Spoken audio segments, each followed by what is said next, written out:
রমজান মাস আসবে আর বাইরে ইফতার হবে না, তা কি হয়?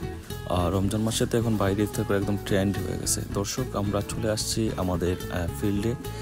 এখানে দেখতে পাচ্ছেন প্রচুর পরিমাণ ফল ফ্রুট আছে, সাথে আমরা নিয়েছি মজো ড্রিঙ্কস এবং লেমন ড্রিঙ্কসও আছে। ওয়েদার সাথে মিলিয়ে একটা আমরা ফটোশ্যুট নিয়ে নিলাম। দেখুন কেমন হচ্ছে, আপনার কমেন্ট বক্সে জানাবেন। এখানে দেখতে পাচ্ছেন আমাদের প্রত্যেক বন্ধু আছে এবং আমাদের প্লেট সাজানো হয়ে গেছে। আমরা ফল ফ্রুট দিয়েই প্লেট সাজিয়েছি।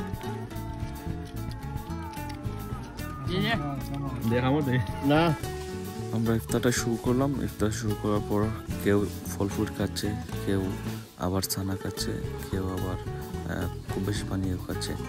আর এখানে দেখতে পাচ্ছেন আমাদের একজন ভাই তারেক, সে অনেক দেরি করে আসছে।